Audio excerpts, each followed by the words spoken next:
Vishu, Easter, Ramzan ഉത്സവകാലങ്ങളോടനുബന്ധിച്ചും വരാൻ പോകുന്ന തെരഞ്ഞെടുപ്പുകളോടനുബന്ധിച്ചും വിവിധ മേഖലകളിലേക്കുള്ള കുടിശ്ശികയടക്കമുള്ള കേന്ദ്ര സംസ്ഥാന വിഹിതങ്ങളുടെ ആനുകൂല്യ വിതരണങ്ങൾ പ്രഖ്യാപിച്ചു. തെരഞ്ഞെടുപ്പ് പെരുമാറ്റച്ചട്ടം നിലവിൽ വരുന്നതിന് മുന്നോടിയായി ക്ഷേമ പെൻഷൻ തുകയുടെ 3 മാസത്തിലെ വിതരണം സംസ്ഥാന സർക്കാരിന്റെ ഭാഗത്തു നിന്നും പ്രഖ്യാപിച്ചിട്ടുണ്ടായിരുന്നു. ഇത് സംബന്ധിച്ചുള്ള ഉത്തരവുകൾ കൂടി പുറത്തു വന്നിരിക്കുകയാണ്. 3 മാസത്തിലെ പെൻഷൻ തുകയായ 6000 രൂപയുടെ വിതരണ ഉത്തരവാണ് പുറത്തു വന്നിരിക്കുന്നത്. മാർച്ച്, ഏപ്രിൽ, മെയ് മാസങ്ങളിലെ വിതരണ നടപടികൾ സംസ്ഥാന സർക്കാരിന്റെ ഭാഗത്തു നിന്നും ആരംഭിച്ചു. 3 ഘട്ടങ്ങളിലായി തന്നെയാണ് ഗുണഭോക്താക്കൾക്ക് 2000 രൂപയുടെ 3 ഗഡുക്കൾ എത്തിച്ചേരുക.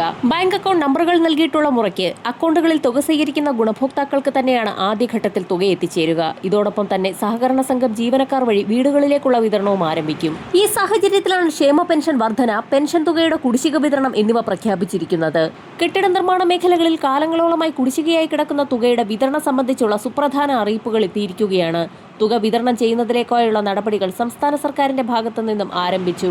6 മാസത്തിലെ തുകയായ 9600 രൂപ വീതം ഇത്തവണ അക്കൗണ്ടുകളിലേക്ക് ക്രെഡിറ്റ് ആകുമെന്ന് ധനവകുപ്പ് വൃത്തങ്ങൾ വ്യക്തമാക്കി. 1600 രൂപ വീതമുള്ള പ്രതിമാസ പെൻഷൻ തുകയാണ് അക്കൗണ്ടിലേക്ക് ട്രാൻസ്ഫർ ചെയ്യുക.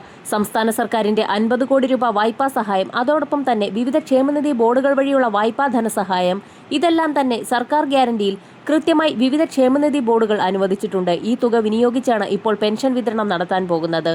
ഇതോടൊപ്പം തന്നെ സംസ്ഥാനത്ത് മറ്റ് ക്ഷേമ പെൻഷനുകൾ വാങ്ങുന്ന ആളുകൾക്ക് മുടങ്ങാതെയുള്ള ധനസഹായം ഈ ആഴ്ച മുതൽ ആരംഭിക്കും. തിങ്കളാഴ്ച മുതൽ വിതരണ നടപടികൾ ആരംഭിക്കുന്ന സാഹചര്യത്തിൽ 55 ലക്ഷത്തോളം വരുന്ന സാമൂഹ്യ സുരക്ഷാ പെൻഷൻ ഗുണഭോക്താക്കൾക്ക് തന്നെയാണ് ആദ്യഘട്ടത്തിൽ ആനുകൂല്യങ്ങൾ എത്തിച്ചേർന്ന് തുടങ്ങുക. 3 മാസത്തിലെ പെൻഷൻ തുക വിതരണം ചെയ്യുന്നതിലേക്കായി മുൻകൂർ അടിസ്ഥാനത്തിൽ തന്നെ അനുമതി നൽകിയിരിക്കുകയാണ്. ഇതോടൊപ്പം തന്നെ പ്രവാസി കേരളീയ ക്ഷേമനിധി ബോർഡിൽ രജിസ്റ്റർ ചെയ്തിട്ടുള്ള അംഗങ്ങൾ ശ്രദ്ധിക്കുക. പെൻഷൻ പ്രായപരിധി ആയിട്ടില്ലാത്തവർക്ക് നിലവിൽ കുടിശ്ശിക നിവാരണം ഉൾപ്പെടെയുള്ള കാര്യങ്ങൾ നടന്നുകൊണ്ടിരിക്കുന്ന ഒരു സമയമാണ്.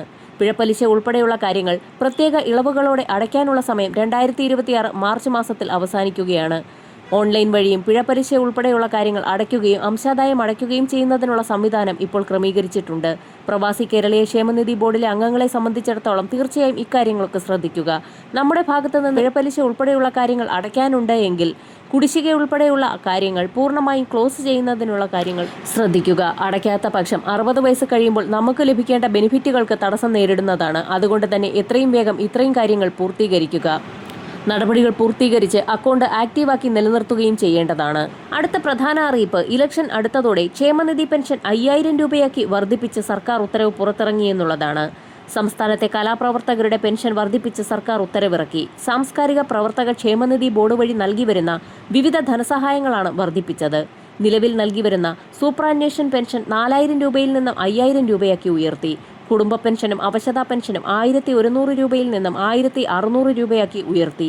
കൂടാതെ കലാപ്രവർത്തകരുടെ ചികിത്സാ ധനസഹായത്തിൽ മാറ്റം വരുത്തിയിട്ടുണ്ട്.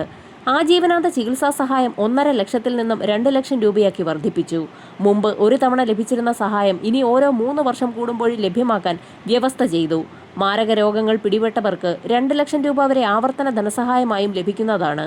അതുപോലെ വിവാഹ ധനസഹായം 25,000 രൂപയിൽ നിന്നും 50,000 രൂപയായും മരണാനന്തര ധനസഹായം 10,000 രൂപയിൽ നിന്നും 25,000 രൂപയാക്കിയും ഉയർത്തിയിട്ടുണ്ട്. വിവിധ മേഖലകളിലേക്കുള്ള കൂടുതൽ പ്രഖ്യാപനങ്ങൾ ഉടൻ തന്നെ ഉണ്ടായേക്കും. വരും മണിക്കൂറുകളിലെ സർക്കാർ അറിയിപ്പുകൾക്കായി ചാനൽ സബ്സ്ക്രൈബ് ചെയ്യാൻ മറക്കാതിരിക്കുക.